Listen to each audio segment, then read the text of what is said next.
una cosa es lo romántico de las leyes, cuando hablan los ministros, cuando hablan algunos embajadores, el mismo presidente de la República, y otra cosa es lo real.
Hola a todos y todas, bienvenidos y bienvenidas a este nuevo episodio. Eh, Quiero y voy a seguir hablando de racismo. Creo que es importante hablar de esta realidad, de este problema estructural que nos atraviesa a todos y todas los negros afrodescendientes en este país llamado Colombia y en el mundo entero. Para iniciar quiero hablar y traer un debate, bueno, no un debate, pero sí una reflexión importante. Lo he titulado El racismo que no se ve, pero que está ahí mismo. ¿Y por qué? A mí me llama mucho la atención cada vez que alguien habla sobre alguna problemática sobre racismo, aparece alguien de la comunidad, del pueblo negro afrodescendiente a decir que eso no es racismo y, y es preocupante, ¿no? Tenemos una lectura del problema o del sistema racista de dominación muy limitada.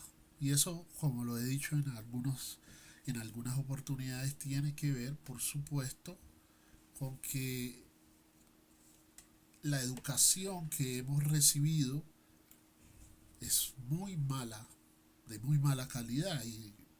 Y no solamente me refiero a temas de matemáticas, sino a las problemáticas sociales que nos atraviesan como sujetos de una sociedad que nos ha racializado de forma negativa, de forma inferior.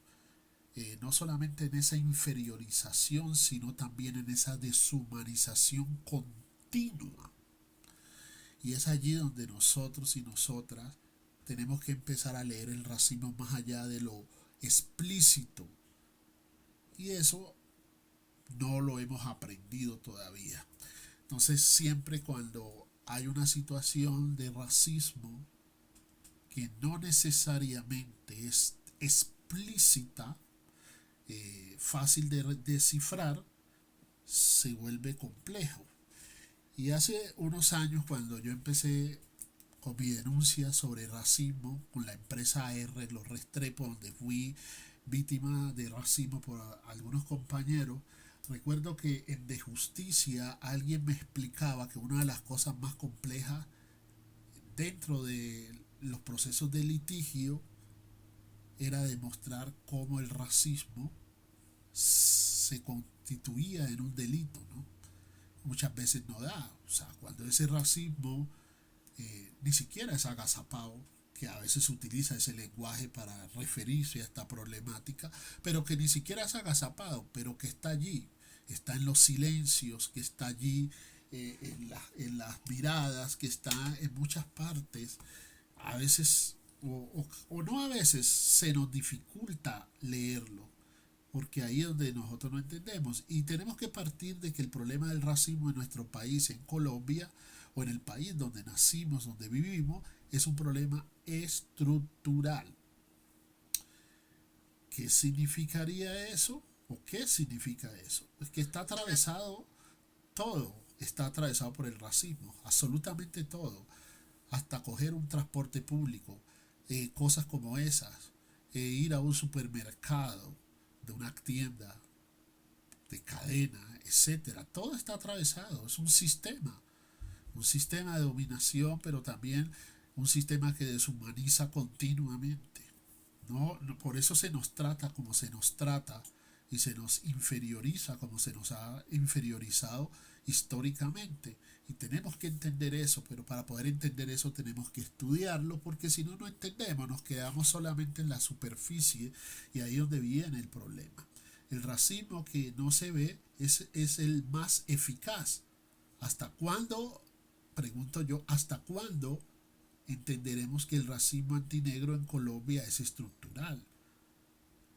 ¿Sí? No siempre grita ni insulta, opera en gestos, relatos, actos inocentes, entre comillas, ¿no? Eso que a veces dicen, bueno, yo no le veo nada malo, pero ahí está, el negrito, el Nietzsche, que es la de lo que tiene que ver con lo cotidiano, la cotidianidad.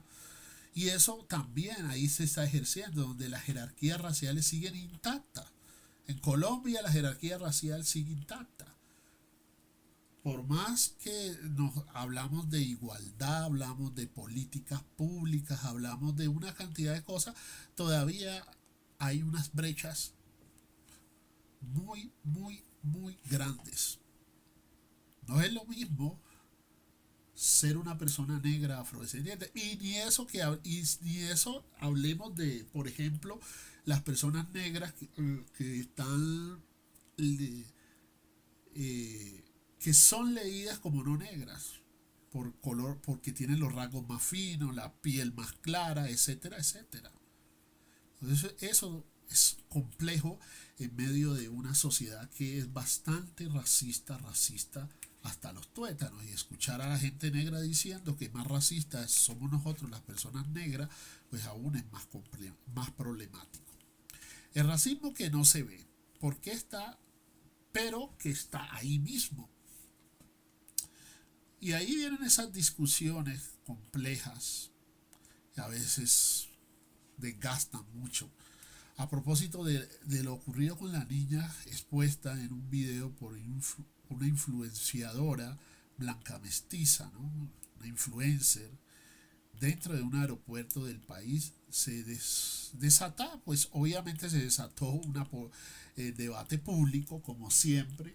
Aparecen los curadores del racismo, y si ese es un racismo que yo no puedo leer porque no estoy acostumbrado a lo que aprendí, que si es un insulto entonces sí es racismo, pero si no es un insulto o no hubo un insulto racista, entonces inmediatamente ya no es racismo. Y ese es un debate incómodo, un debate que es revelador también al mismo tiempo. Para algunas personas negras, afrodescendientes, aquellos no fue racismo. Leía una y otra vez comentarios como: yo también soy negro y no veo el racismo. Wow, cuando yo digo yo soy negro y no veo el racismo, déjame decirte que ahí hay un problema muy, muy grande. Sí, es un problema grandísimo. Porque cuando yo, como víctima de un sistema que me atraviesa sistémicamente, continuamente, me está deshumanizando, me está negando el derecho a la ciudad, por la simple razón de yo tener este fenotipo, estos rasgos del África subsahariana, este color de piel, yo recibo un trato distinto. Y tú me vienes a decir que tú no ves el racismo solo porque no te insultaron y te dijeron negro, hijo de tanta, o mono, o bico. No siempre va a existir esa clase de insultos racistas. Hay un autor, un hombre muy interesante que, bueno, para la gente que le interesa estos temas, que es importante leerlo. Se llama Eduardo Bonilla, profesor de sociología de la Universidad Príncipe del Duque, creo que es de Carolina del Norte. Él, por allá, a principios de los 2000, empezó con Racismo sin racista, y habla y tiene un libro que habla precisamente titulado así: Racismo sin racista. A medida de que esta clase de insultos racistas, deshumanizantes, por supuesto, despectivos, se vuelven un delito en las sociedades, el racismo no es que se acabe. Creo que también ahí hay un error que nos han venido vendiendo, que el racismo acabó. Entonces apareció la ley 1482 en Colombia del 2011, si mal no estoy, del año, por allá del 2011, que es la ley que supuestamente era la ley antirracista, aquí le llaman antidiscriminación, etcétera. Esta ley supuestamente era para combatir el racismo desde la justicia, así de sencillo. Pues obviamente el racismo no va a desaparecer, simplemente que va a tomar otra forma de opresión, otra forma que no es explícita y que no puede demostrarse. Ahí es donde viene lo que me decía aquella jurista, abogado de justicia, cuando me explicaba que era una de las cosas más difíciles de demostrar, ¿no? Porque probar que esa situación sucedió contigo a veces no es tan fácil, porque no queda ese rastro o esa evidencia, como con la señora que insultó abiertamente a Francia Márquez y a toda la comunidad negra afrodescendiente, cuando esta mujer gritó audiblemente, explícitamente, ese racismo, pues fue fácil de judicializarla y sancionarla. Pero muchas veces el racismo no va a ser así como el que sucedió con Francia Márquez o como sucedió conmigo en AR Los Restrepos S.A. Así de sencillo. Y escuchar a una gente que dice: no, es que eso no es racismo, Pues no es criticarlos por criticarlos o decir cosas por decirlas, sino entender que ahí hay un reto grandísimo también para los movimientos negros afrodescendientes en Colombia y en el mundo, para nosotros como sujetos negros, de formar a la gente y entender que el racismo sí a veces habla en esos silencios, ¿no? En esas formas como él se adapta dentro de esta sociedad. El racismo ha sido un sistema tan sostificado de opresión que se adaptó a esta sociedad en la época contemporánea, en la modernidad. Y claro, esto genera polémica, genera controversia, pero también deja una pregunta urgente sobre la mesa. ¿Por qué si nosotros siendo personas negras no sabemos identificar el racismo? ¿Qué podemos esperar entonces de las personas blancas mestizas en el contexto colombiano? Esa es una pregunta. Si yo como sujeto negro, afrodescendiente, que soy el primer implicado en esta problemática, la principal víctima del sistema, y no sé identificar el racismo, pues mucho menos la gente blanca, y ahí es donde ellos aparecen como curadores, ¿no? Y mucha gente negra reproduce eso porque lo ha aprendido. Y vuelvo y digo, eso tiene que ver también la forma como nos educamos, la educación que recibimos, la forma como se nos enseñó a no prestar atención. El niño llegaba llorando a la casa y le decía, ¿por qué lloras? Porque me dicen mico, me dicen mono, y la mamá le contestaba, en muchos casos, no en todos, no les pare bola, usted es un negro bello, etcétera, pero ¿qué pasa con esa violencia que se normalizó y se naturalizó en las aulas, en los espacios sociales, en diferentes espacios de la sociedad? ¿Qué pasa con esa violencia? Porque eso también es violencia. Pero esa violencia, a medida de que fue expuesta por liderazgos, perdón, que se llevó y que de una u otra manera se logró como judicializar, aunque con la ley 1482 no ha pasado nada, pero nada relevante e importante, ahí sigue habiendo un problema, pero más allá de eso, ¿qué pasó con el racismo? Pues el racismo, como lo dije anteriormente, se transformó, se adaptó y ejerce otras formas de violencia. Y ese es el racismo que a veces usted y yo no alcanzamos a ver. Entonces nos es más fácil decir, yo no veo el racismo ahí. Yo soy también un sujeto negro y no veo el racismo. Y pues déjame decirte que cuando yo como sujeto negro afrodescendiente no veo el problema, los demás menos lo van a ver. Porque a ellos ni les interesa. O sea, si a usted y a mí como sujeto negro no nos interesa el problema, pues a ellos menos. Y entonces aquí viene la jugadita de utilizar el tema para decirle a la gente qué le parece y qué no le parece racismo. Es una situación bastante compleja en medio de una sociedad que niega una verdad que es innegable, pero que se convierte en una negación absoluta, incluso por el mismo sujeto negro, que termina echándole la culpa a su corracial, a su propia gente, ¿no? Diciéndole, sí, pero tú hablas mucho, baja la voz, no hables mucho, es que no sé qué, como si el racismo desapareciera porque usted deje de nombrarlo. Esa es otra de las cosas que suele suceder. Y ahí es donde yo digo, si el sujeto negro no lo ve, mucho menos lo va a ver el blanco.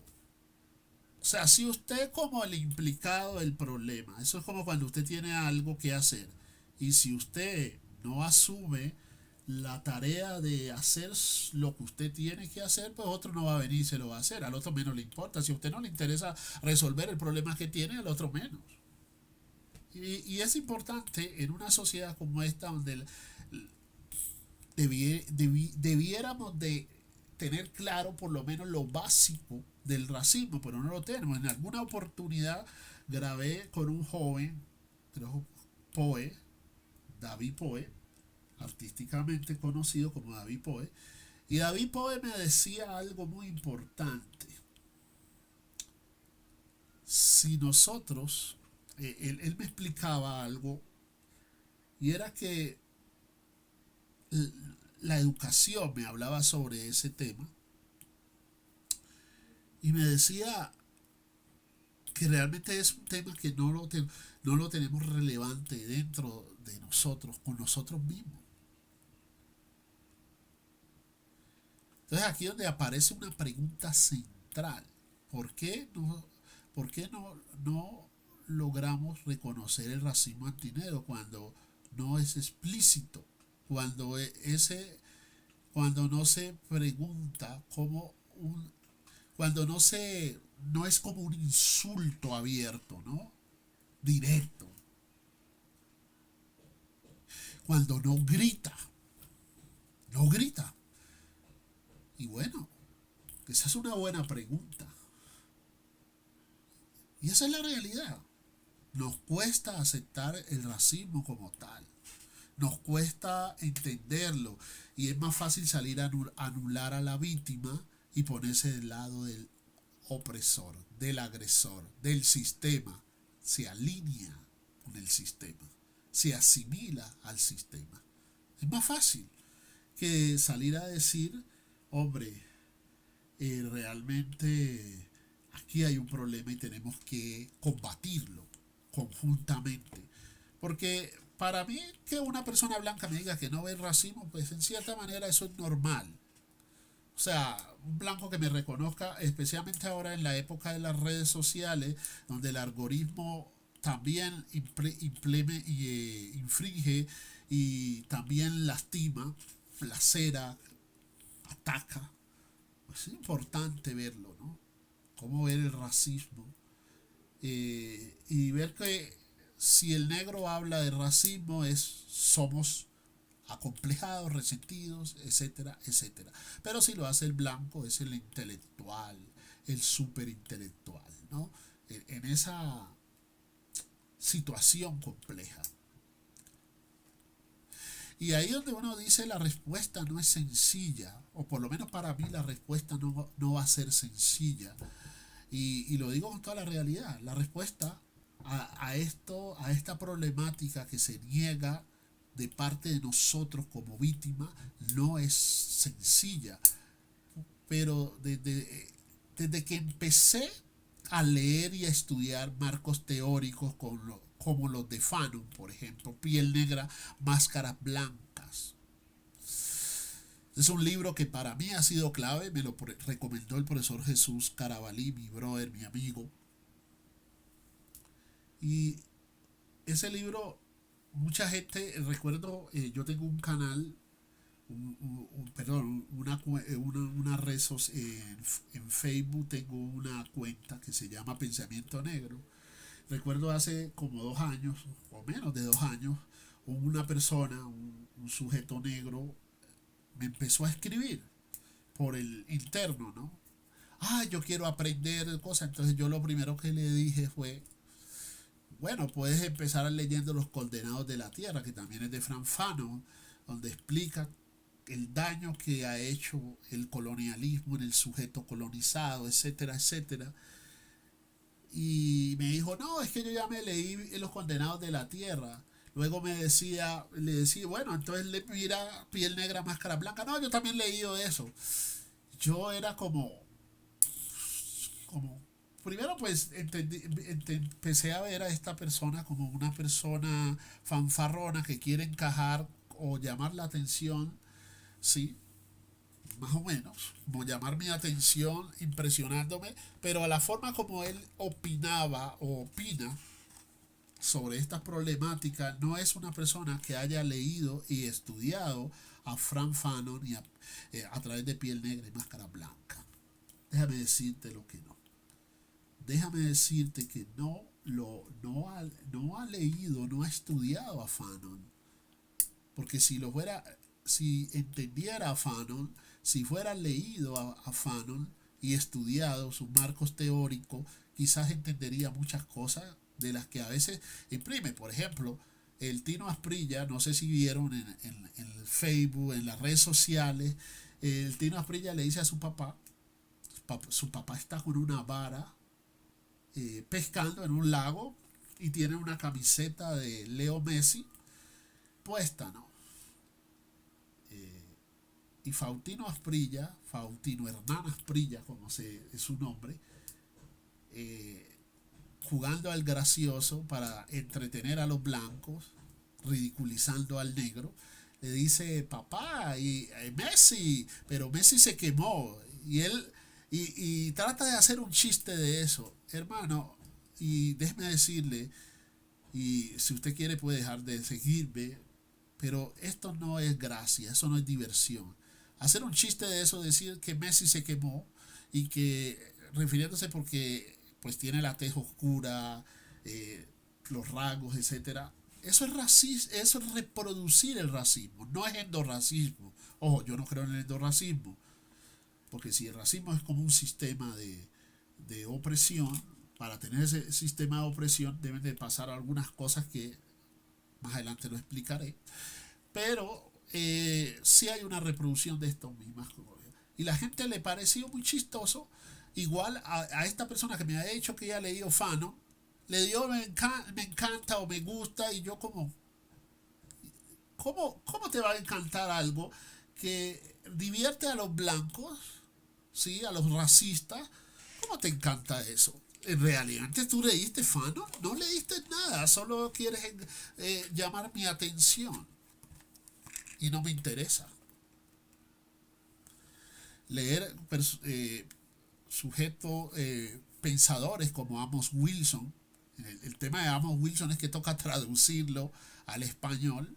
A veces algunos contextos cambian y toca muy minuciosamente con el doctor Amos Wilson, el ancestro.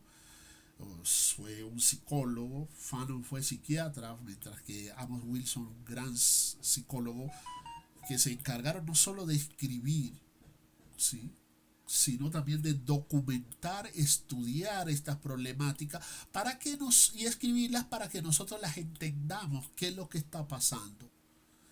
Empecé a comprender algo de lo fundamental, y ahí es donde yo empiezo a entender algo fundamental, que el racismo no es solo prejuicio. Yo escucho a la gente hablando, no, yo trabajo para que ahora la gente tenga menos prejuicio. No, pero es que si ese fuera el problema, el racismo no es prejuicio, no es solo discriminación, no es únicamente un insulto.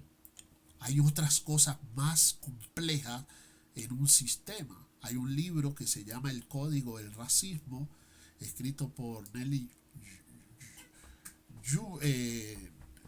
Fuller Jr., ya murió el año pasado si mal no estoy.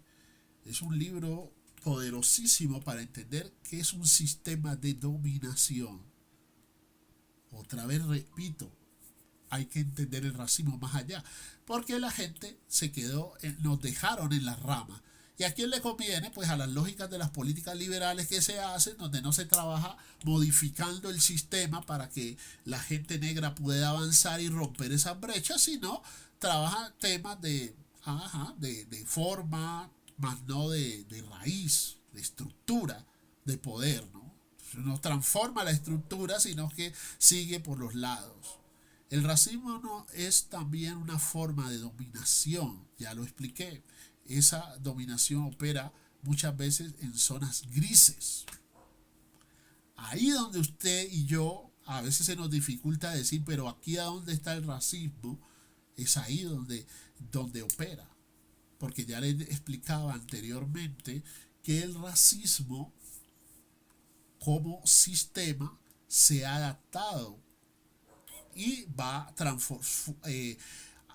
ejerciendo otras formas de opresión y eficaces, en la línea que no siempre es fácil de identificar. Y en esa línea que no es fácil de identificar, ahí es donde uno dice, bueno, ¿y aquí yo qué hago?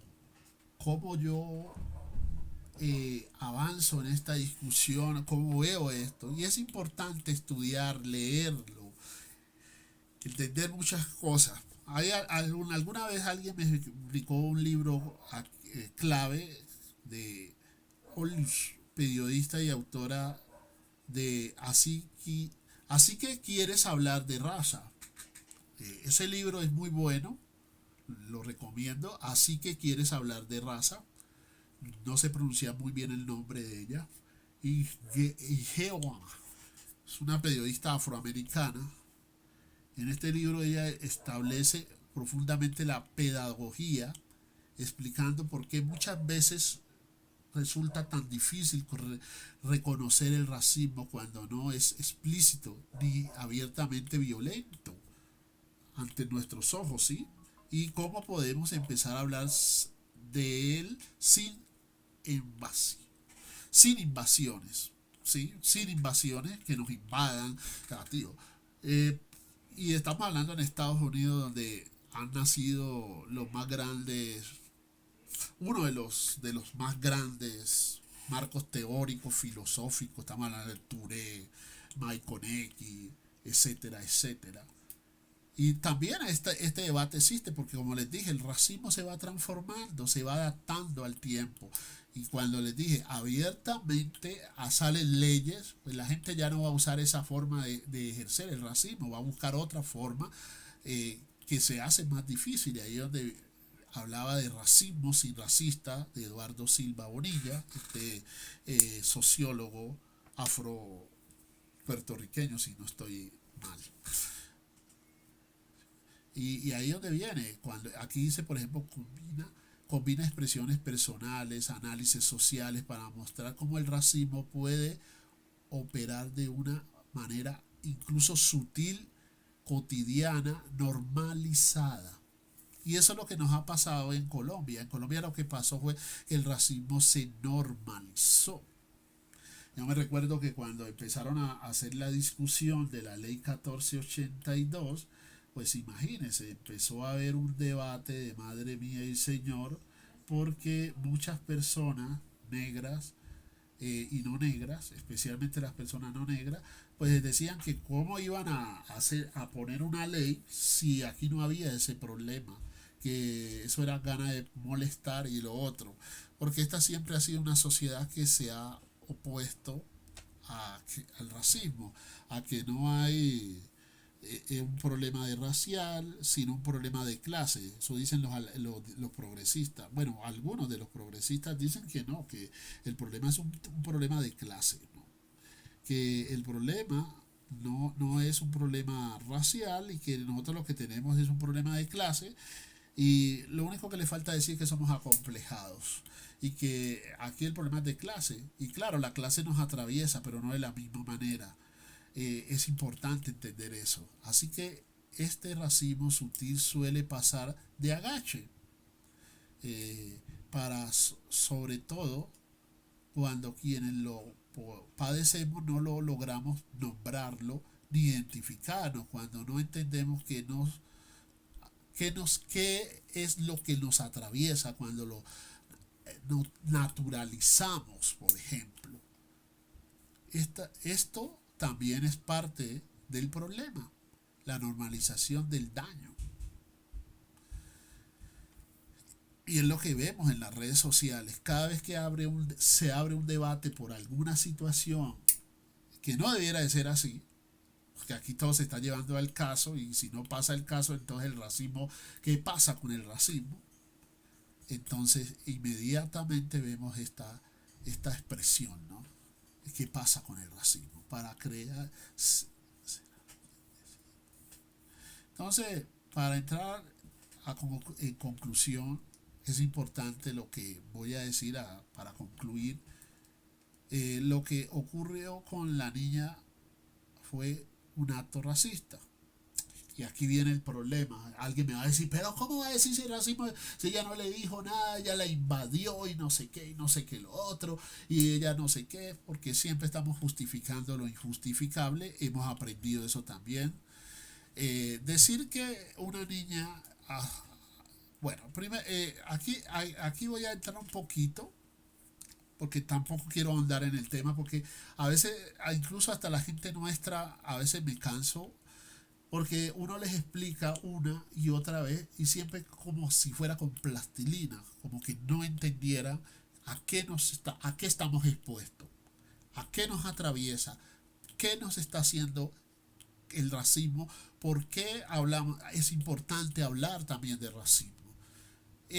La gente puede decir lo que sea, que es victimismo, que es resentimiento, complejo de inferioridad, lo que quieran decir, pero es importante hablar de ello. Y yo voy a seguir hablando de ello hasta el día que me muera. El día que me muera pues no puedo seguir hablando, pero voy a seguir hablando. Decir que una niña asusta por su mirada penetrante. Porque eso es lo que dice yo miré y la señora dice, ay, mire qué mirada tan penetrante, me asusta, uy, y crea un suspenso en el directo, ¿no? Eh, es una agresión simbólica, por supuesto, con una larga historia racial detrás. Eso hay que leerlo. Esa expresión, solamente que la niña la asusta por la forma que la está mirando, supuestamente la estaba mirando muy penetrantemente. Ese estereotipo racista que se va creando del sujeto negro y más de un niño. La madre de la niña nunca autorizó a usar la imagen. Además, hay que entender que ella estaba en un aeropuerto. Porque la lógica de la gente, que es la más fácil y simplista, es decirle que supuestamente la señora tenía que levantarse e irse a otro lugar. ¿Y por qué la señora que está grabando no se va a grabar a otra parte? Ah, es la mujer, el negro, el sujeto negro que irse a otra parte para que el blanco esté en su confort, porque así está determinado por un mensaje que yo leí hace días que así estaba pues las cosas y que no había que cambiar nada. Es una agresión simbólica y tiene una carga histórica. La madre de la niña nunca la autorizó. Aún así, la influencer sostuvo que no era ella quien debería retirarse del lugar, sino la madre. ¿Sí? O sea, ahí se expresa algo más profundo, una posición jerárquica, ¿sí? Un sentido del privilegio, una relación de poder. Por eso es racismo. Porque el racismo no es solamente insulto, es dominación. Si la gente estudiara un poquito, leyéramos un poquito, entenderíamos que esto no fue un hecho aislado o una lectura equivocada. Es racismo.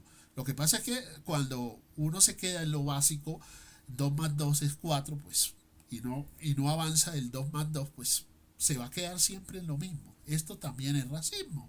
El hostigamiento a una niña negra no necesita adornos explícitos. No tengo que explicarlo tampoco con plastilina para que me entiendan. Solo quería expresarles y mostrarles que hay un racismo que no se ve y sigue siendo racismo. Así que muchas gracias por escucharme. Espero que me hayan entendido.